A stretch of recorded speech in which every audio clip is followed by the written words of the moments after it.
Oxygen and Co2. I'm the Director of Brand and Community for Neurohacker, and I'm especially passionate about taking the technologies and research and science that we do here and making it applicable and practical in people's lives. And breathwork is one of those ways that really grounds into reality the practice of what you can control and do with your own body and physiology, and what you can do with your breath. And we breathe all day long, and it's a tool we often don't think about as a tool. We just kind of subconsciously do it and unconsciously run around doing it. And oftentimes we're stuck in these shallow breathing patterns, not really understanding what that does to our physiology and to our thinking. And breathwork is one of those tools and that can really unlock that and create a lot of power and change both in our physiology and our thinking, what's possible. So I'm very excited to bring these people, amazing people, to you and bring these practices to you for you to put in place in your life. So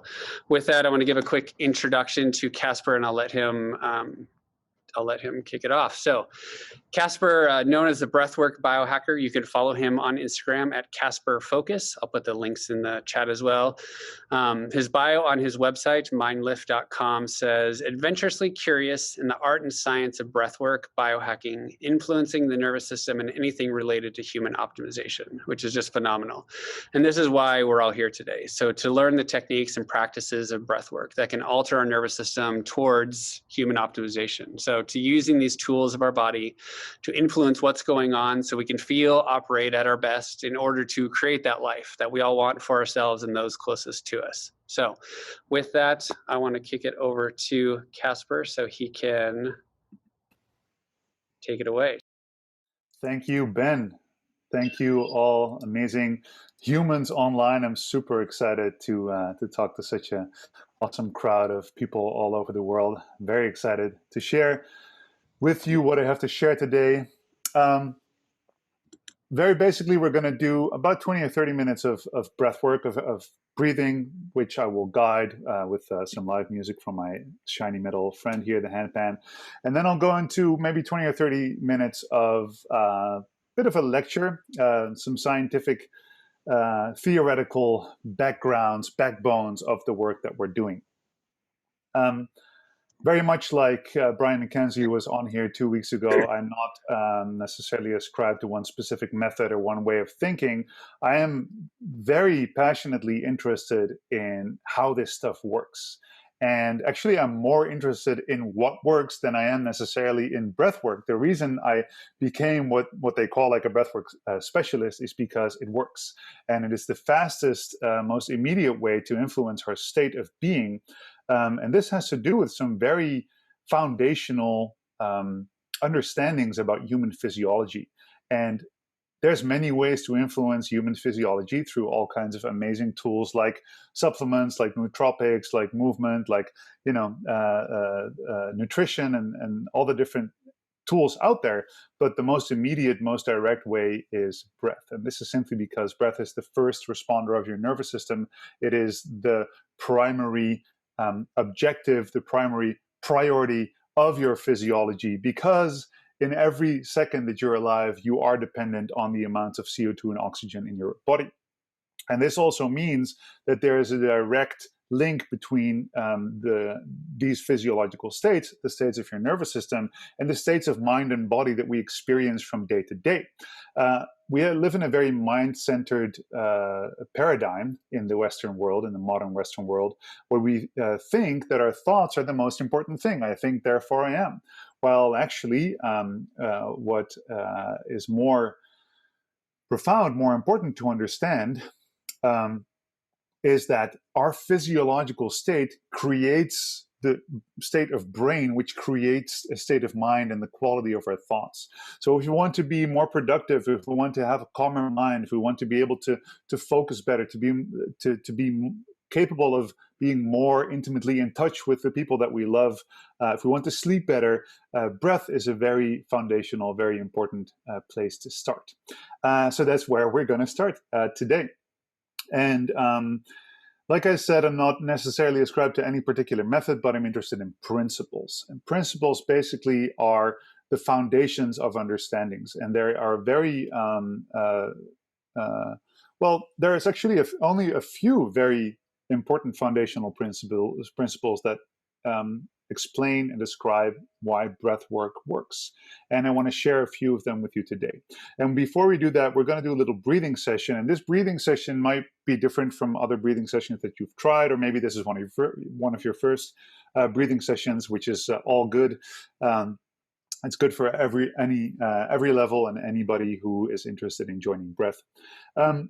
What we're going to do basically is a guided meditation where we will start with a little bit of a state scan, a scan where we will check in with our mind and our body, with our sensations, with our emotions, and see where we are. This is kind of like a baseline check, and purely experiential, subjective baseline check. And from there, we're going to go through a few different blocks of breath work, tiny little, almost like technologies of breathing that you can use to change your state.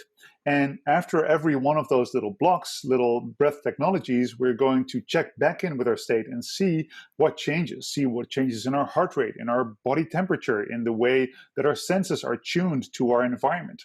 So all of these things are very immediately under influence of the way that you breathe. And that's something that we're just going to try and experience. And then afterwards, I give a little bit more of a theoretical background, like I said.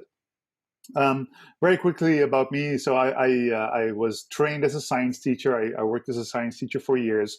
I was in very bad shape at some point in my life. I was 80 pounds overweight, and I was a heavy smoker, and I drank, and I had all these little mini addictions that would get me out of the present moment. And I was fairly miserable. And then I started to slowly get in touch with the field of biohacking because I was already teaching biology to these kids that I was working with, and I wanted to influence their state.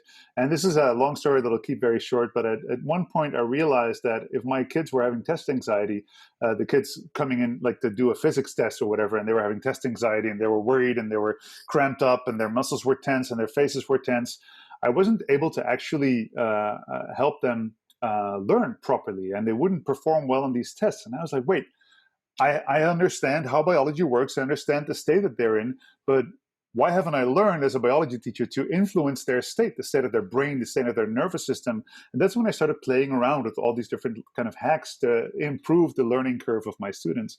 And that's when I pretty early on started to find breathing. And I noticed that if I would do a little breathing technique before we started the test, kids would actually relax and start to soften their faces and their muscles, and they would come to a place where they would perform better on these tests. And I was like, wow, this is amazing. We can actually understand and get into our biology. And the more we understand our biology, the more we can hack into it, and the more we can improve our state. So that's kind of like how I started out. I ended up writing a book called Mind Lift about my lifestyle changes and about mental optimization. And I started getting more and more fascinated about breath. And to cut ahead a lot is now I have founded Breathwork Masterclass, which is a class where I get to teach breath at the deepest level, from the beginningest level to the deepest level, where we do very deep nervous system influencing, very intense breath work, understanding how to coach people. We get into all kinds of weird stuff like dissecting animal lungs and hearts to really get into the tissue. We work with microdosing, psychedelics. We work with nootropics. We work with all kinds of cool tools. So I get to be a mad scientist in my own little breath lab nowadays, and I'm very grateful to be able to share a few of these principles with you this evening. For me, it's very late where I am, but it's probably afternoon for most of you. All right, enough talk. Before we start, make sure you're wearing your headphones. It's the most pleasant listening and viewing experience. Also, viewing is not that important. You can actually sit down in a relaxed position, or you can lay down. It doesn't really matter, whatever is comfortable for you. The breath little practices that we're doing today are completely fine to do sitting up or laying down, as long as you're sitting up in a safe place and you're not like sitting in your car in traffic or, like going 90 on the freeway. Make sure that you're sitting in a safe place where it's safe to close your eyes, okay? I always have to do this little extra safety check before I start. Headphones in, and you can just relax, sit back, close your eyes, and to look inward, and we'll get going. All right, I'm going to turn here because this is where my instrument is. Let's see if I can get it a little bit more in the frame. Yeah, that works. All right, so let's all close our eyes and and take a big breath all the way in through your nose. And let it go.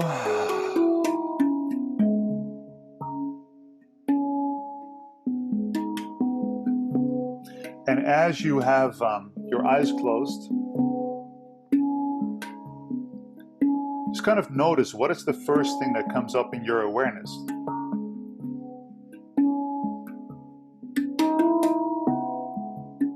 Is it a thought? Do you have a lot of access to your thoughts? So are they ideas or stories, maybe to-dos on your to-do list, judgments? Just notice it, there's no need to change. It's on right now. I think somebody still has their mic on. If somebody could please, everybody could please mute themselves. That's better. Okay, awesome. So maybe it's easy for you right now to tune in with thoughts, stories, or maybe you're stuck in thoughts even.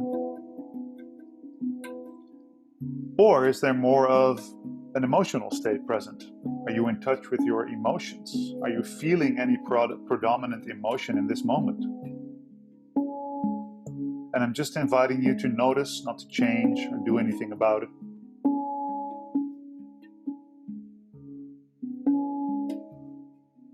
Or maybe it's more of a physical sensation. Maybe you're tired, maybe it's excitement.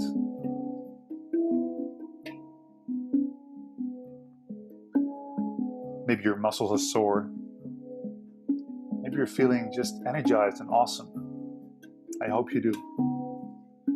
Either way, just notice which of these, so thoughts, emotions, and sensations, are easiest to kind of tune in with. To which do you have most access?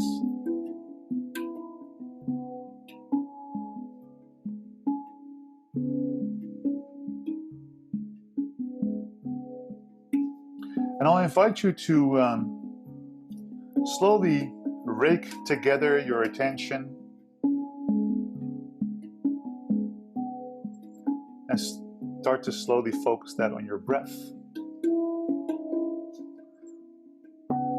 So geared towards those physical sensations and the physical sensation of breath.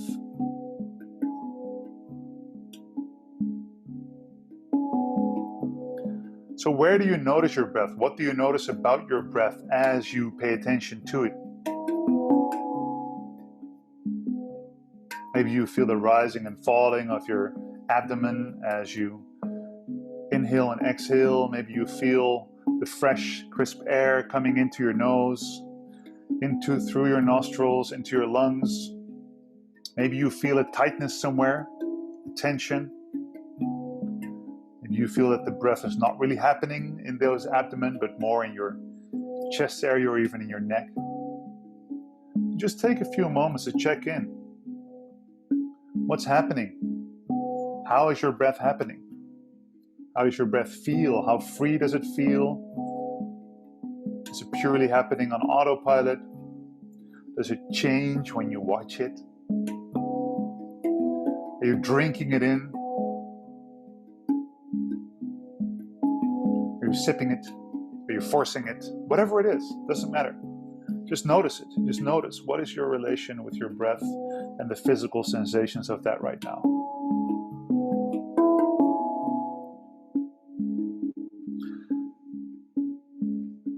And then we'll do one more little zoom in of these sensations. And we'll see if it's possible to tune in with your heart, your physical heart.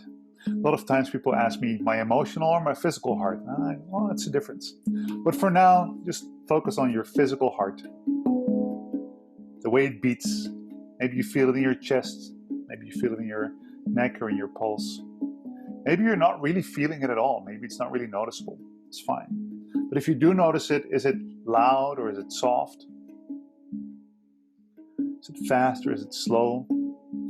Is it very rhythmical or a bit more arrhythmical? Does your breathing influence your heart rate at all?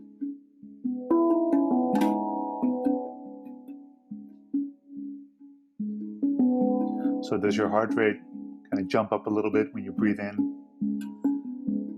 Does it relax a little bit as you breathe out?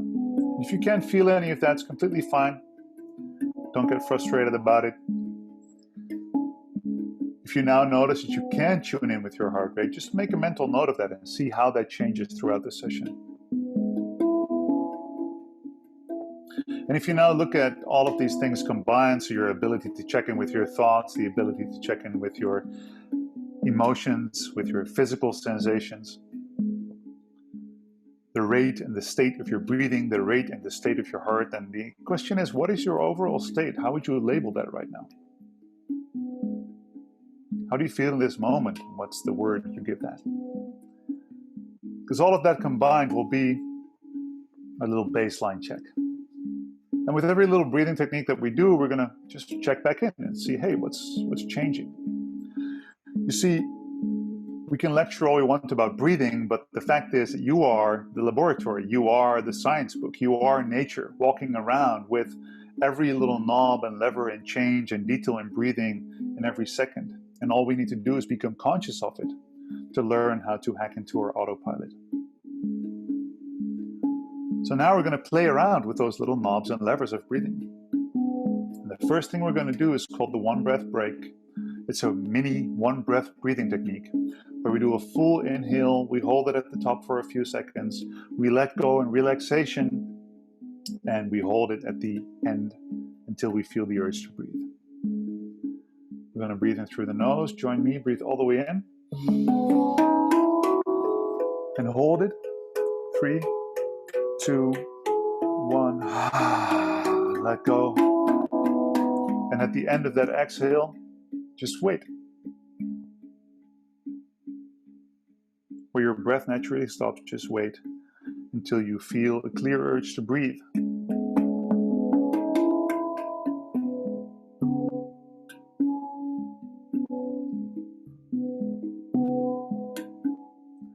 And when you do feel that urge to breathe, just breathe back in through your nose.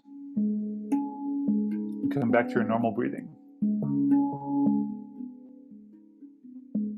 We're going to do that again. So let's breathe all the way in. Hold at the top. 3, 2, 1. Let go. And at the end, where your breath naturally stops, you just wait. And again, you just relax in that quiet, calm space, that breathless space.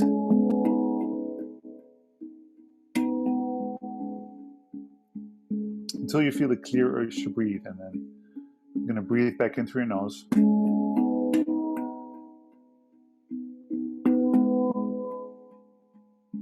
And come back to normal breathing.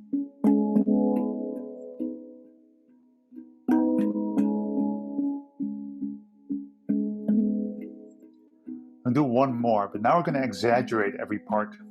So we're going to inhale just a little bit more. We're going to hold it for just a little bit longer. We're going to exhale a little bit more exaggerated, maybe even with an audible sigh of relief. And then at the end, where your breath naturally stops, you're going to wait again, exhale and hold. This time you're going to push it a little bit. Not really push it, but when your body says, hey, I'd like a breath, you're all, well, I'll give you 3 more seconds and then we'll breathe, all right? So let's breathe all the way in. A little bit more. A little bit more, it's there. And hold. 5, 4, 3, 2, 1, and let go.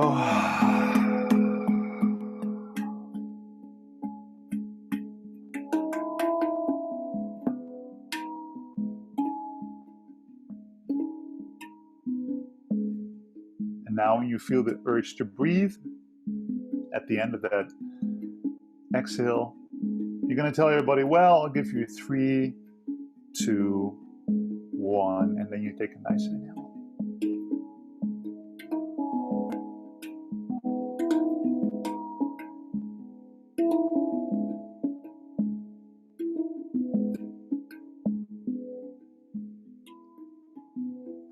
Right. I think by now everybody's back, and if you're not, then It's a pretty good sign. Let's relax into it. We'll go into our next little breathing technique, and this one may be very familiar to you. It's called box breathing. It was developed by the Navy SEALs. It's a very simple, basic breathing pattern where we breathe in for 4 counts, we hold for 4 counts, we breathe out for 4 counts, and we hold for 4 counts.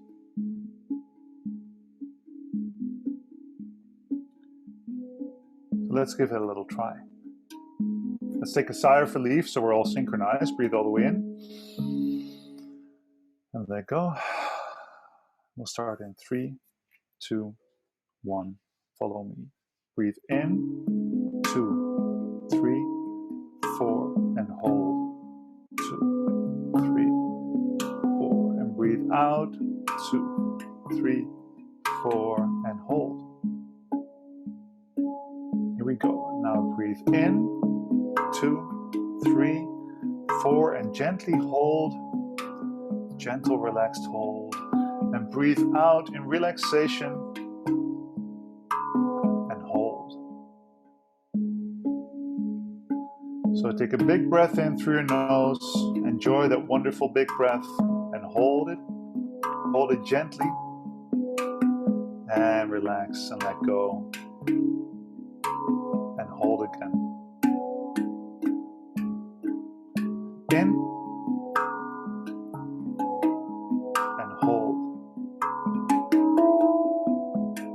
Out and hold. Come back to your normal breathing.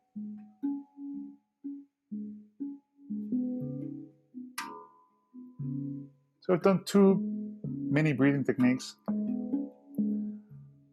Just check back in with yourself and look inside. Hey, what has changed on my heart rate? What has changed my perception internally? Has it become easier or less easy to tune in with my body, with my physical sensations? Am I more or less in thought?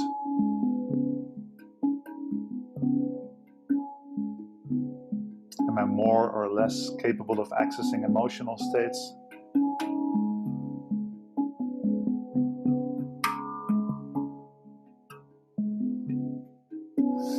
And for this next breathing technique, it's called focus reset breathing. We're going to do something very similar. We're going to breathe in for 4 counts and then breathe out for 4 counts. So we're going to do that for a few rounds. And then we're going to breathe in for 4 counts, hold for 4 counts, breathe out for 4 counts, and hold for 4, just like we already did. And then we're going to lengthen the holds, which means we breathe in for 4, we hold for 8, and we breathe out for 4, and we hold for 8. And we'll do that a few rounds. And you'll notice that maybe in those longer holds, you're going to notice a little bit of what they call air hunger. Everybody's like, hey, shouldn't we breathe? And you're like, nah, we're good. But if it doesn't feel like, nah, we're good, then by all means, don't force it and breathe back in. That's another rhythmical breathing pattern. We'll do a few more of those just to see how that feels, okay? Take a big sigh of relief, breathe in. Let go. Start in 3, 2, 1. Follow me. Breathe in. 3, 4, and out. 2, 3, 4. In. 2, 3, 4. Out. 2, 3, 4. Breathe in as deep or as shallow as you like. And breathe out. 2, 3, 4. In. 2, 3, 4, out. Okay, now we're going to do the 4-second hold. So breathe in, 2, 3, 4, and hold. 2, 3, 4, and breathe out. 2, 3, 4, hold. 2, 3, 4, and in. 2, 3, 4, and hold. 2, 3, out, 3, and hold. Now we're going to breathe in for 4 and we're going to hold for 8. Are you ready? Hold. 7, 6, 5, 4, 3, 2, 1, and let go. 2, 3, 4, and hold. 7, 6, 5, 4, 3, 2, 1, and in. 2, 3, 4, and hold. 7, 6, 5, 4, 3, 2, and let go. 2, 3, and hold. 7, 6, 4.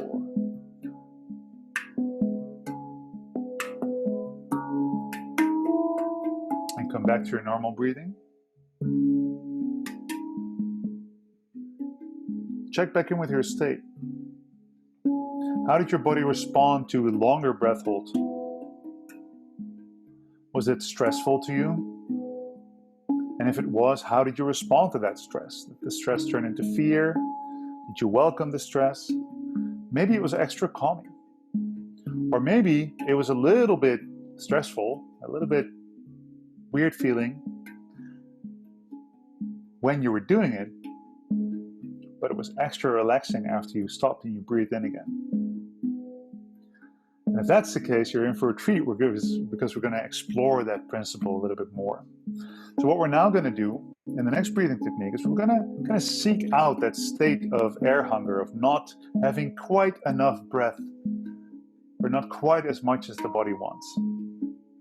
Just to study how our body responds to that trigger of breathing a little bit less than the body might want in this moment.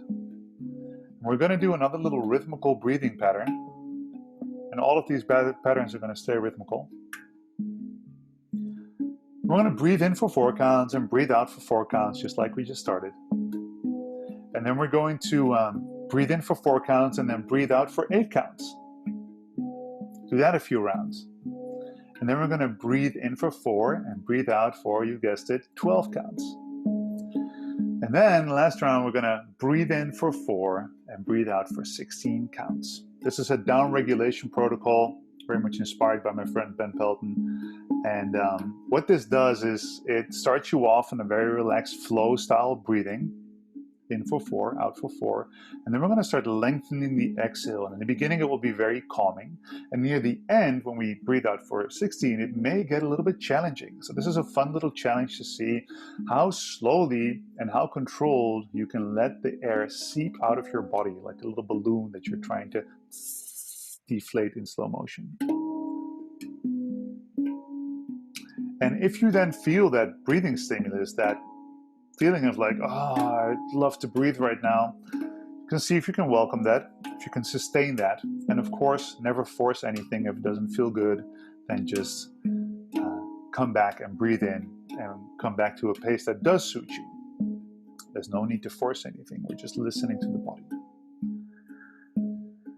All right, I hope you're ready. I'm going to take another sigh of relief. Breathe all the way in. Let that go. I'm going to start in 4, 3, 2. Let's go. Breathe in, 2, 3, 4, and out. 2, 3, 4, and in, 2, 3, 4, and out. 2, 4, and in, 2, 3, 4, and out. 4 and in, 2, 3, 4 and out.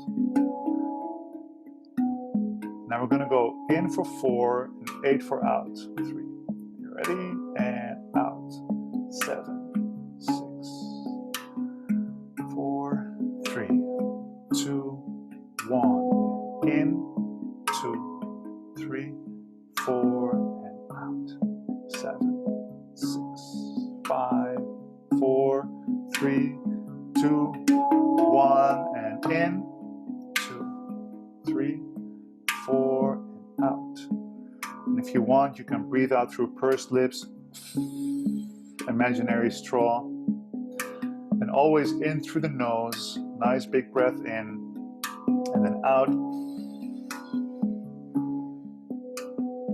4, 3, 2, 1. Now we're going to go in for 4, but we're going to go out for 12. So get ready. Out. 11, 10, 9, 8, 7, 6, 5, 4, 2, 1, and in. 2, 3, 4, and out.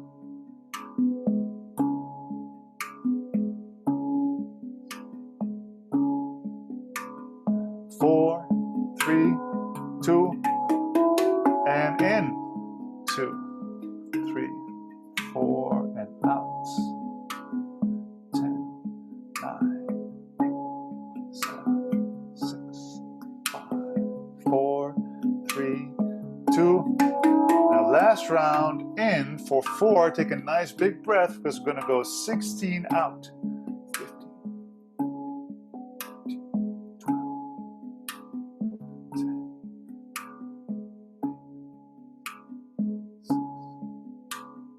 4, 3, 2, and one more in. Nice big breath.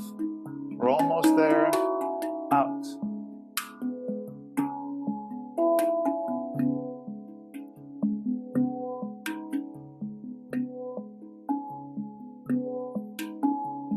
4, 3, 2, and come back to your normal breathing.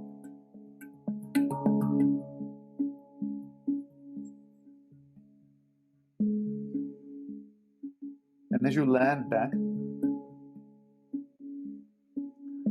kind of take your focus off the breathing and just be open and aware to what comes up in your body. How do you feel now?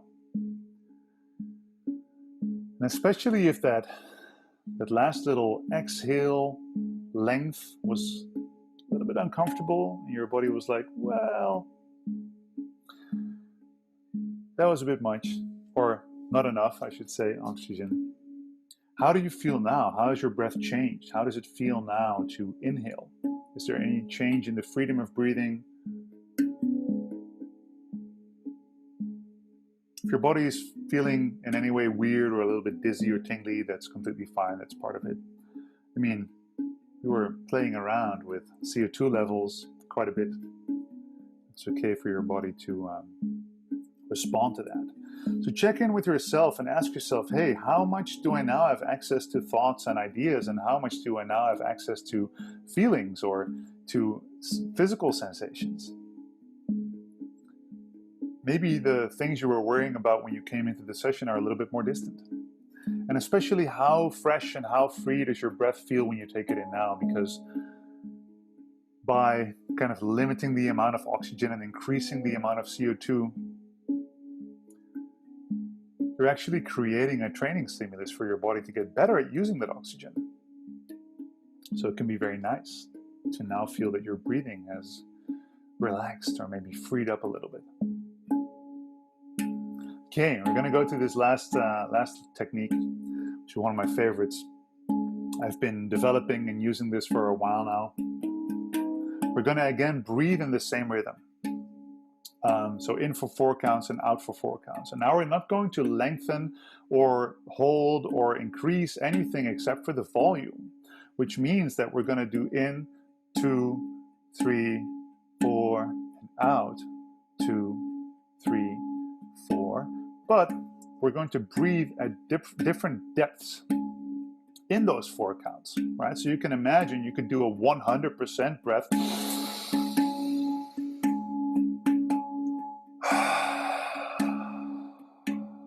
In the same time that you could do a minimal breath. In and out, where it's barely visible, right? And we're going to play around with the different depths. Now, these rhythmical, full breaths, 100% breaths, they may make you feel a little bit dizzy. They may make you make your heart rhythm and your blood pressure change a little bit. So if you are sensitive to any blood pressure issues or heart issues, this is best to keep very slow and not join on the more intense parts. And in any moment, if you feel dizzy or you feel uncomfortable with any kind of sensation, you can always return back to your normal breathing, right? We're going to breathe a little bit weird, so we're going to feel a little bit weird. And all you have to do is breathe normal and you'll feel normal. But keep yourself in check and make sure that if you have any issues with heart rate or blood pressure, to maybe skip the deeper parts or skip it altogether if you want to be safe. Really follow the feeling in your body.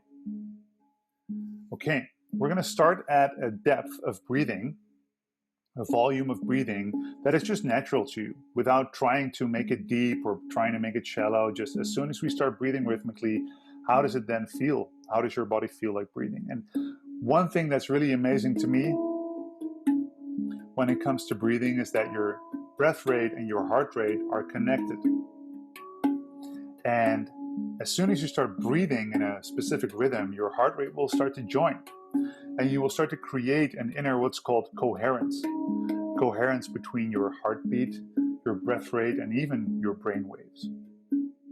Now, if you control your breath in a rhythm, your mind and body will become more coherent. But if we all of us together on different places on this planet, isolated and quarantined and whatever it is, we all breathe in the same rhythm and we all make our minds and body coherent, then we also create a sort of group coherence, which to me is a very, very special feeling, to be in coherence with, over 100 people all over the globe right now.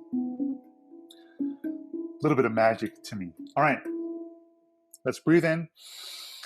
Sigh of relief, let go. I'm going to start in 3, 2, 1, and follow me. Breathe in, 2, 3, 4, and out. 2, 3, 4. In at any pace that you like, and out. 2, 3, 4. So in, so as deep or shallow as your body wants to breathe now, and out. 2, 3, 4, and breathe in. 2, 3, 4, and out. Just follow what your body wants to do now. Breathe in. How does it feel to be in this rhythm with all of us together? And breathe out. 2, 3, 4. In.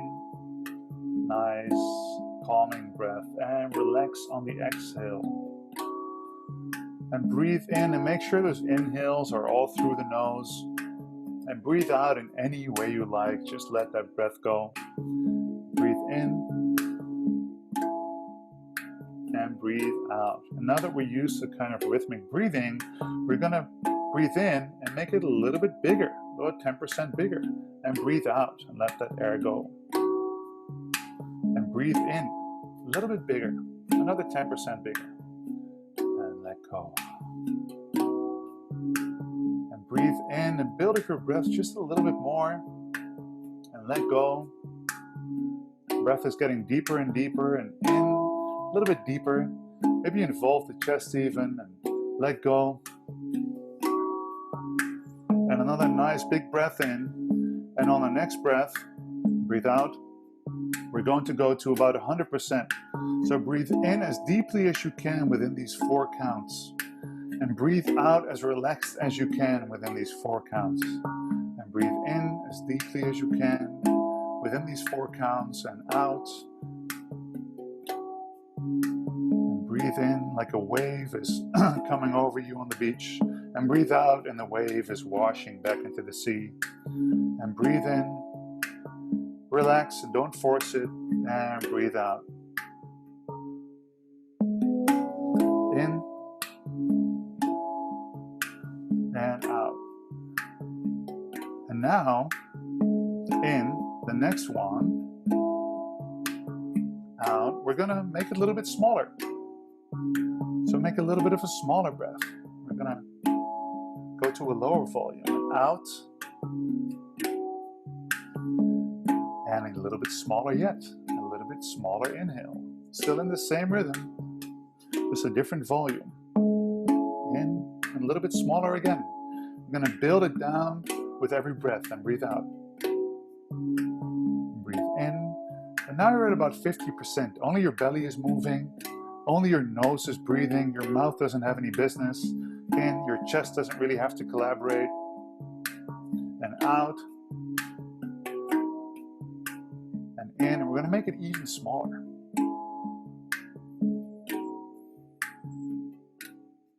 And make it even smaller. We're going to look for the tiniest breath we can possibly make. And out. In. Tiniest breath. And out. And now really make your breath as small as possible. In. 3, 4, and out. 2, 3, 4, in. And we're still breathing. And out. But as small as possible. In. Like you're not even trying to wake up the hairs in your nose. Out. Breathe in. Small and out, as minimal as possible. And in. Remember you were a kid playing hide and seek. And out. And somebody was close to finding you. In. You tried to disappear. And out. You're camouflaging with your breath. In. Pretending to not exist. And out. So small that your body barely notices you're breathing. In. All through the nose. And out. And breathe in like you're secretly, gently smelling a flower. And out. And your body's barely moving, just a slight expansion of everything. Out. And a slight contraction of everything. And in. Out.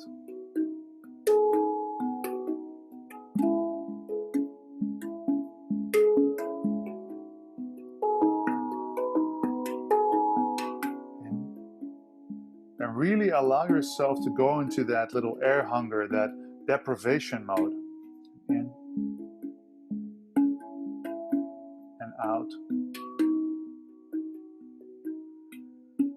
And your body is like, I'd like to breathe some more. Out. And you're like, well, we will, don't worry. In. Really find that zone. Out. Where your body is kind of like, all right. In. Out. In. Small as possible. Where you're like, I'd like to breathe again, Casper. Well, we will. In. We'll just do 2 more. And out. This is the last minimal breath. In. And out. And we're going to jump straight to the biggest possible breath. Come on, let's go. In. 100%, as full as you can. And out. And in through the nose, to your belly, into your chest. And then we let go. And enjoy that. And in, charge it all the way up. And let go, breathe out. And in. If you want to make any type of movement out or any type of sound as you exhale, just let it go. In. Be that weirdo, breathing too loud, and out. In. And out. In. Just 2 more. Out. Nice big breaths. In. And out. And then we're going to drop straight to minimal, as small as you can. The secret breath. Out. In. As tiny and as small as you can. Out. In. And out. In. Out. In. And out. In. And out. Now take a big sigh of relief. Breathe all the way in. Let go.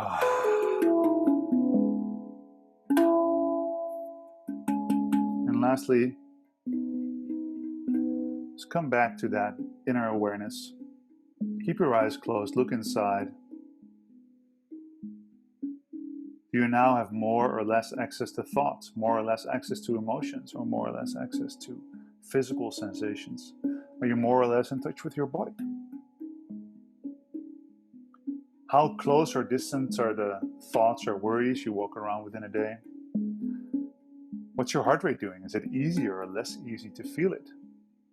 Has it sped up? Has it slowed down? Has it become more or less rhythmical? What is your state now? And how does it compare to the state you were in 30 minutes ago when we started?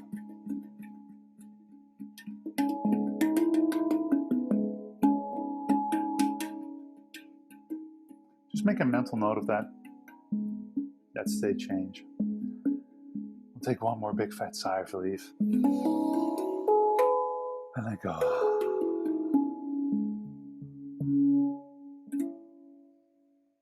All right, ladies and gentlemen.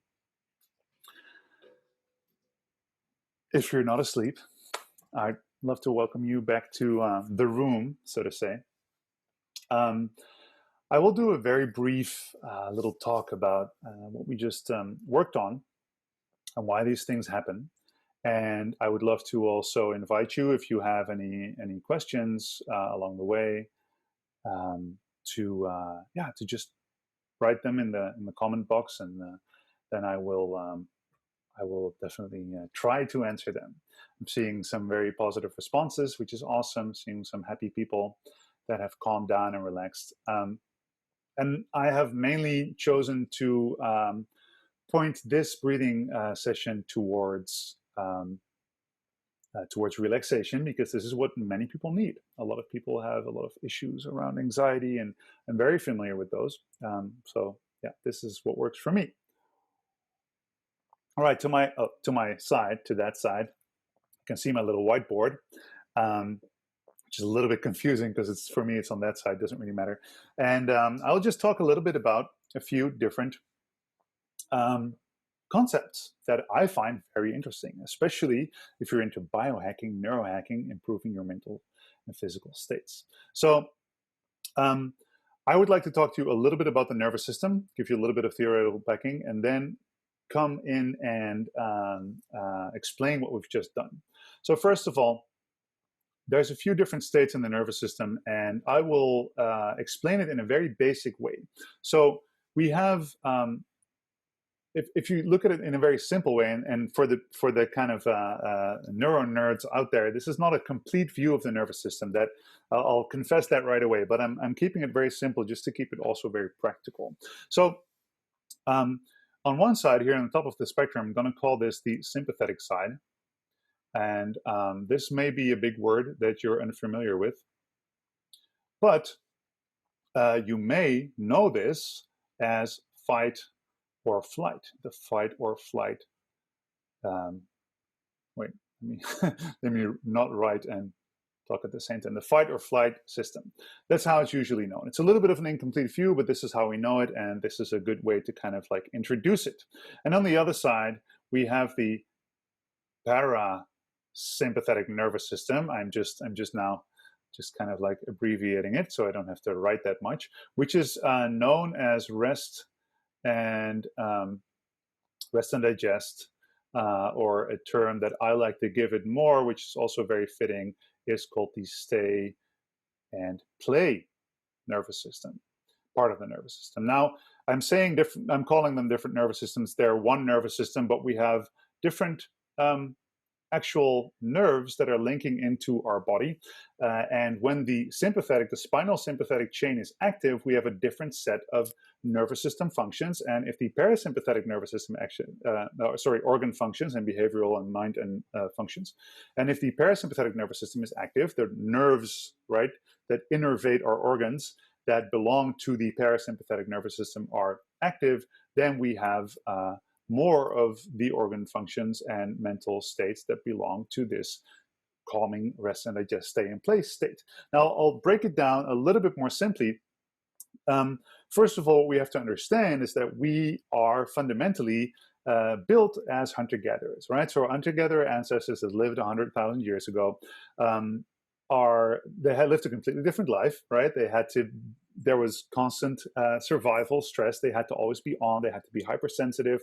As soon as they step out of their dwelling out of their cave. As soon as a caveman, cavewoman steps out of the cave, there is an inherent sense of unsafety. There's something that needs to happen, right? There's still there's a state of mobilization, because why would you go out of your cave when you're safe? Well, you need to hunt, you need to gather, you need to protect your territory.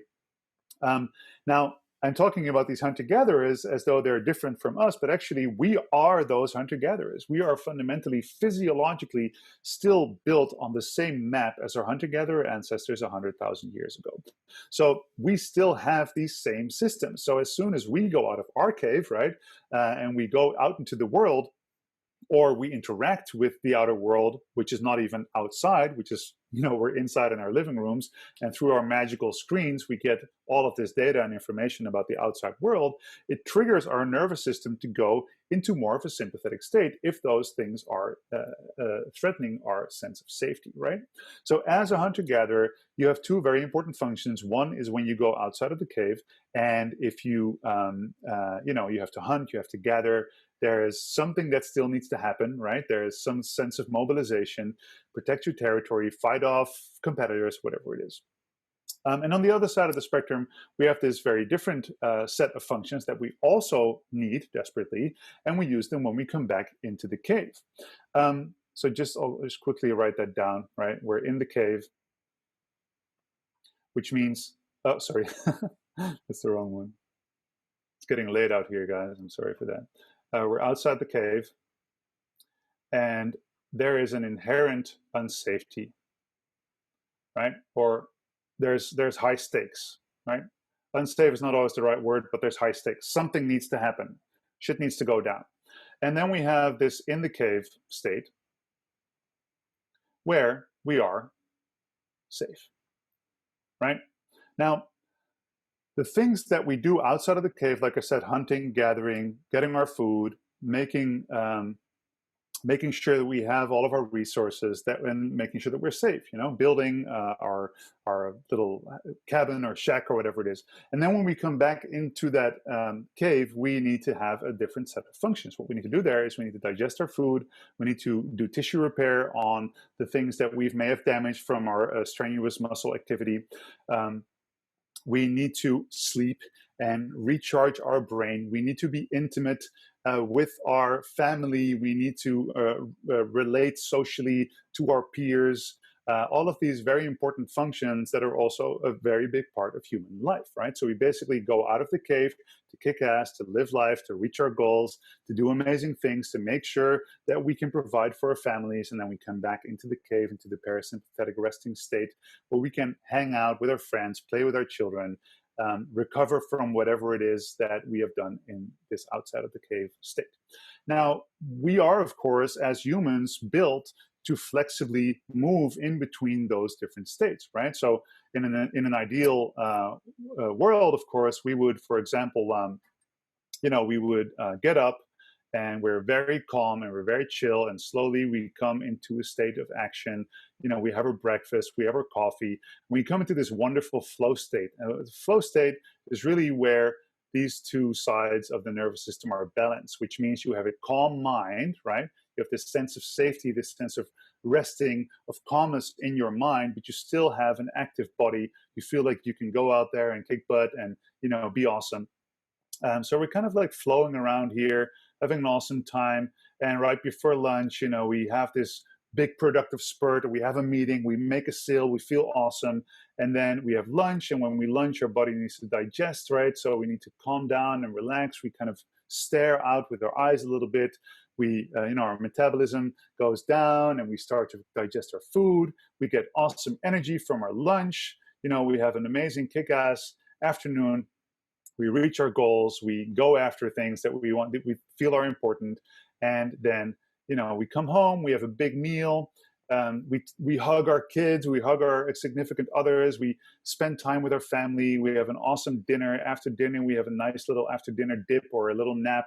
And then in the evening, our energy comes slowly back on, and we have a workout, we go to the gym, we go dancing, partying, whatever it is, playing with our kids, put the kids to bed, and slowly we gently fall back asleep.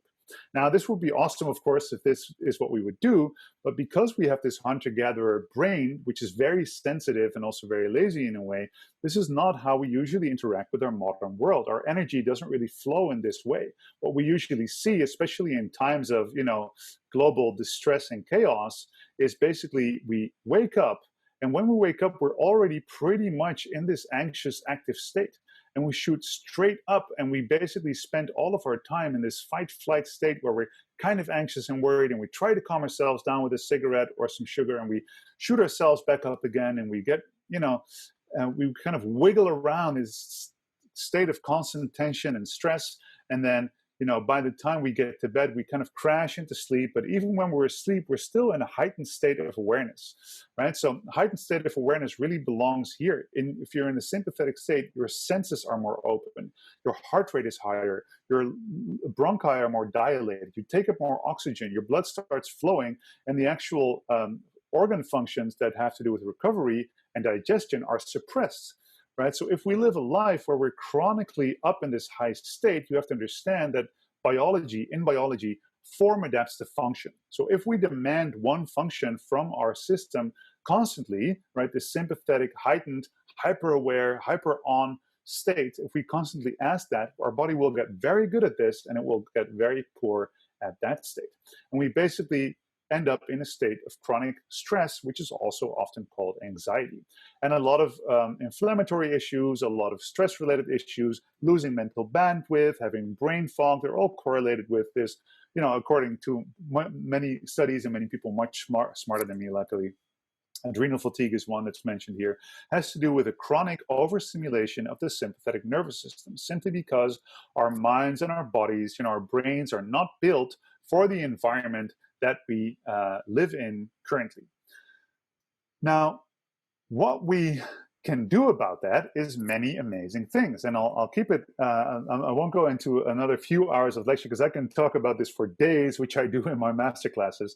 But you understand that this is kind of like the conundrum that we have in the modern world, that we don't actually live a life where we can flexibly move around with our nervous system and access the state of flow when we need to, access the state of fight when we need to, access the state of rest and relaxation when we need to. And this, of course, is because we don't take conscious control over our nervous system. Well, the good news is you're in a really good place, because you are part of this group of people that calls themselves biohackers and neurohackers, and you are actually interested in influencing the way that you control your energy and guide your energy throughout the day so that you can actually influence yourself. And one very great and popular way to do that is, for example, through supplements and nutrition and nootropics, which is what Neurohacker works on. These awesome supplements like Qualia to get you in full-on flow ass-kicking mode in the morning, and these awesome sleep supplements to help you calm down into a more relaxed state in the evening. And of course, these are great tools, but there's one very amazing tool, which is why I'm so excited that Neurohacker guys are now getting into breath this month, is that the state that we breathe in, the state that we breathe in creates the state that we live in, right? So we all know that a state, right, state of mind and body creates a state of breath. State of breath. Okay? Now, we know this. So let's say if you are anxious, you will breathe up into your chest, shallow, more through your mouth, right? So state of mind and body creates a state of breath. If you have a panic attack, you'll be hyperventilating, chest breathing, breathing through your mouth. If you feel relieved, you will have a sigh of relief, right? If you are relaxed and calm and you wake up in the morning and you feel chill, you will actually have a very calm, relaxed nose breathing into your belly. However, one thing we haven't learned is that it also works the other way around. Your state of breath will always create a state of mind and body. If you start to consciously hyperventilate and breathe very fast and very powerfully, your body will create the neurological and biochemical state of a panic attack. If you take a sigh of relief, you will feel more relieved. If you breathe like you're very emotional, like you're about to cry, you will get into those states of emotion. If you breathe calmly, you will calm down your nervous system, right? So A state of breath will create a state of mind and body, which means your breath is the ultimate tool to influence your state of the nervous system, and it will work immediately. Your body has to respond to your breath first, because it is always completely dependent on the amount of oxygen and CO2 in your body. So, to tie it all together and to make it all very clear, there's a few ingredients that we now have that I've already mentioned. So on the sympathetic side of the nervous system and breathing, we have mouth breathing, we have chest breathing, or even shoulder breathing, right?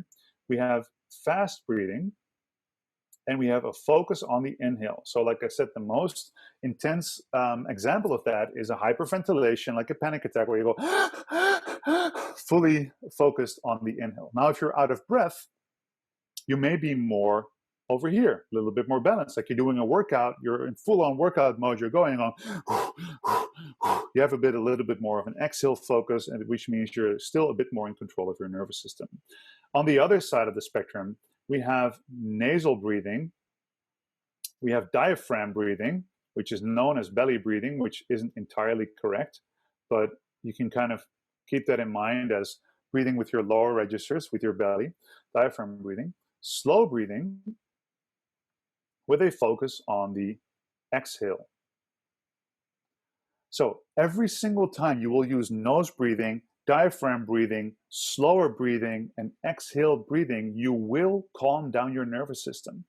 Now, then there's also the function of oxygen and CO2. What we just did is, as we were limiting the breath and really making the breath small and making very long exhales, you felt this urge to breathe. And this urge to breathe is triggered by a chemical called CO2, which is an internal stress messenger. And as soon as that CO2 goes up, your body will have this need to kind of go into a mode where it's, let me breathe in.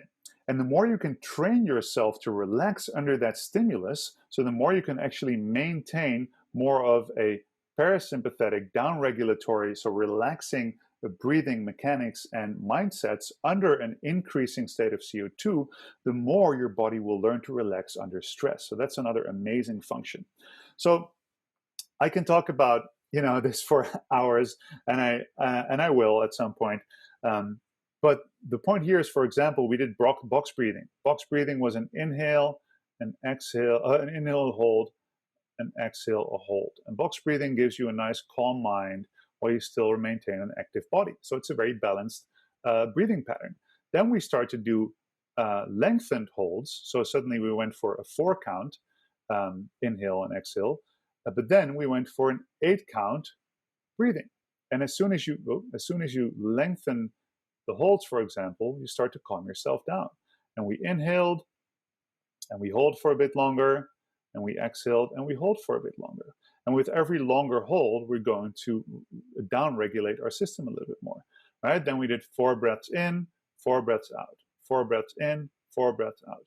So very nice and relaxing, right? Then we did 4 breaths in, 8 counts out. 4 counts in, 8 counts out. 4 counts in, 12 counts out. So through slowing down our exhale, step by step, we were actually relaxing our body.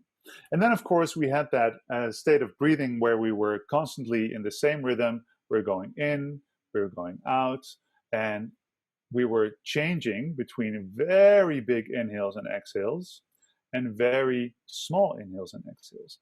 And you could notice that the big inhales, where we do 100% breathing, you could feel your heart rate come up. You may feel a little bit of a dizziness. You may feel a little bit weird. You may feel emotions come up. And in this very minimal breathing, you could feel your body completely relax and calm down. So, like I said before, I'm not ascribed to any particular method. What I really care about is how principles work.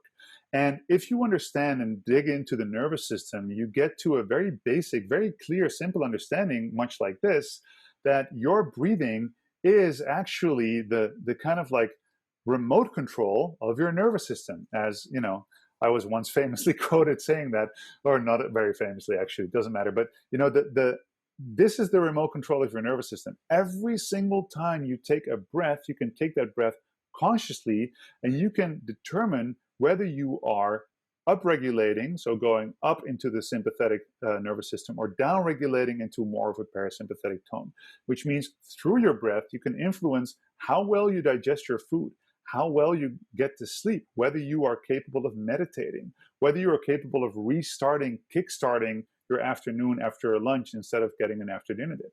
So one thing that you can do is, if you want to explore more of this, you could go to my Instagram at Kasper's Focus. Make sure to follow me. And then in the link in my bio, you can find a little email box where if you fill in your email, I will send you a really awesome kind of free bag of resources, because during COVID times, I realized that the whole world is in a state of stress and anxiety. And I was like, you know what? I'm just going to go out and share as much as I can with everybody who wants to receive. And I did a bunch of free breathing sessions, a lot of stuff much like this. There's guided breathing techniques that you can do, little protocols. And after a few months of sharing all of that in COVID times, I decided to compile all of that into a giant email that you can get if you just like fill in your email, and you can find all of those resources there. Other than that, I don't have much to sell right now. My events are canceled, so I'm just very happy to share this with you, and to have this stage from the awesome people at Neurohacker, and to interact with really amazing people from all over the world. I'm very grateful for all of you joining. I hope this was valuable, and I'm very happy to see a lot of my core crowd. Biohackers and awesome breath workers in the chat box here. I'm very happy to see all of your responses. So, Ben, shall we do? Shall I see if there's any questions to get into, or is this kind of? Yeah, absolutely. If anyone has any questions, please put those in the chat. Let's see if we can get those answered. And just a big, huge thank you for Casper for staying up late as he is doing this. I know we have some people from around the world. You're in the Netherlands, correct?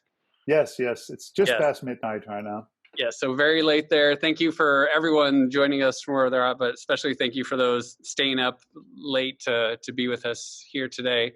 If you guys have any questions, please throw those in the chat, and we'd love to get those answered now.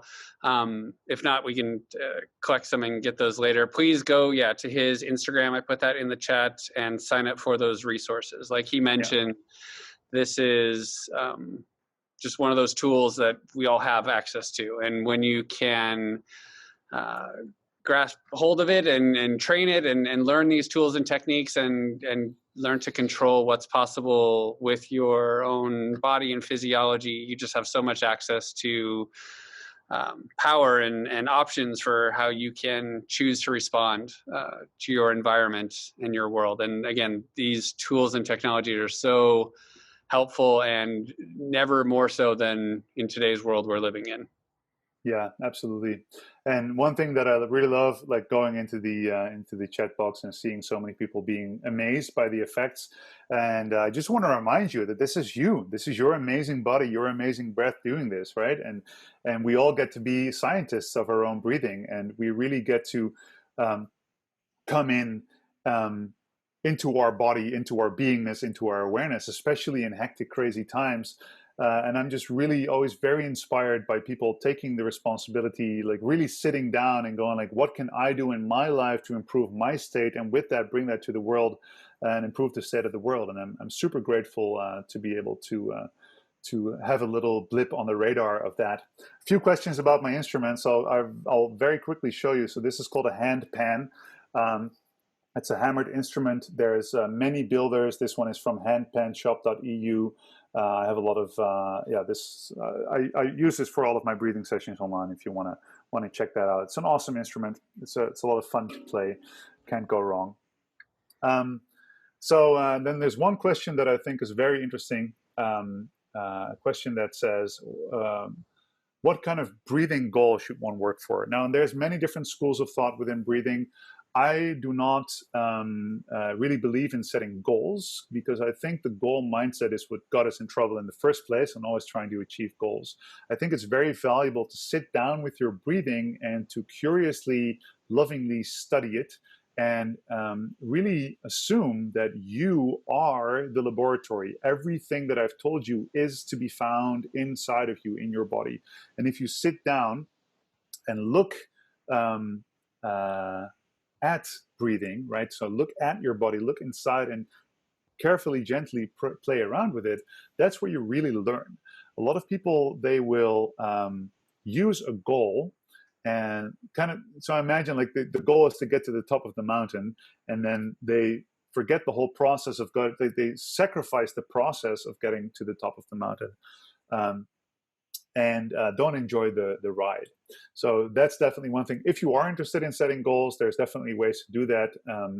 It's not my specialty, but there's awesome. If you look at, for example, free divers, or really, people who go for mastery of breathing, they're interested in, setting goals or hitting PRs on breath holds and all this stuff. But it's not the most important thing. Yes, there is a actually, I put the link in the chat to that link directly from your Instagram, so yes, where they can put in their email and sign up. So if you don't have Instagram, I just put that in the chat. The link that was in his bio, that is in his bio, that you can put your email in directly to get those resources. Absolutely. Yeah, and I love what you said about the goals. I think the number one, if you want to use the term goal, that I would recommend is for people just to become aware of their breathing and slow down enough to recognize how they're feeling when they're feeling it, so they can start to take control over that in those situations. Because you know what, a great goal would be, like you said, a great goal would be is to just set yourself a goal of doing 30 days of every day 10 minutes of breath work. That would be another great way to do it. Yes. Here's one more question that I'll do for now, because I think it's a very good point. Somebody's asking, what's an effective way to make a permanent change from ground zero?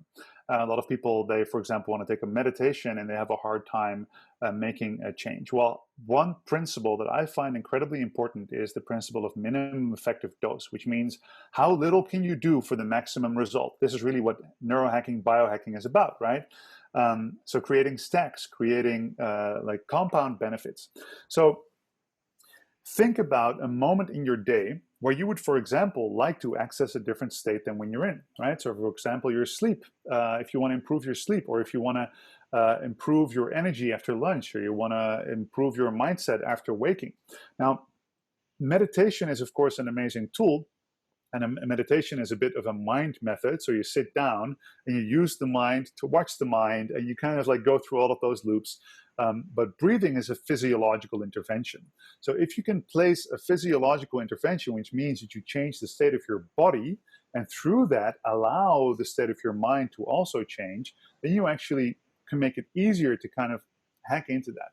So what I mean by that is, for example, before you meditate, do a 3 to 4 minute breathing practice. So I have the focus reset breathing as a 4-minute guided breathing technique to drop you down into parasympathetic.